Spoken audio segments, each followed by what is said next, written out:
बदलापूर अत्याचार प्रकरणातील आरोपी अक्षय शिंदेचा एन्काउंटरमध्ये मृत्यू झाला, पण अजूनही त्याचा मृतदेह दफन करण्यात आलेला नाहीये। अखेरीस मुंबई उच्च न्यायालयाने पोलिसांनी अक्षयचा मृतदेह सोमवारपर्यंत दफन करा असे आदेश दिलेले आहेत। जितक्या लवकर होईल तितक्या लवकर त्याचा मृतदेह दफन करून माहिती द्या असंही कोर्टाने पोलिसांना सांगितलेलं आहे।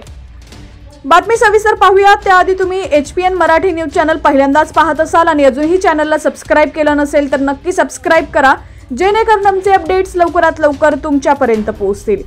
तर बदलापूर प्रकरणातील आरोपी अक्षय शिंदे याचा 3 दिवसांपूर्वी पोलिसांनी एन्काउंटर केला। अक्षयचा मृतदेह दुसऱ्या दिवशी नातेवाईकांना सोपवण्यात आला। प्रकरणाची चौकशी सुरू असल्यामुळे मृतदेह दफन करण्याचा निर्णय घेण्यात आलाय, पण त्याच्या मृतदेहाला दफन करण्यास बदलापूरमधील स्थानिक आणि मनसेने विरोध केला।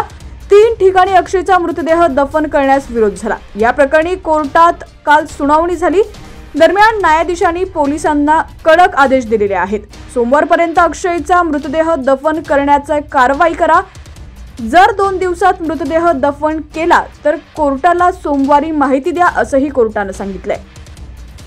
चुकीची माहिती दिली तर गय केली जाणार नाही, न्यायाची दिशाभूल सहन केली जाणार नाही। प्रथमदर्शनी हे काही एन्काउंटर नाही, पोलिसांवर संशय नाही, पण चौकशी योग्य व्हायला हवी।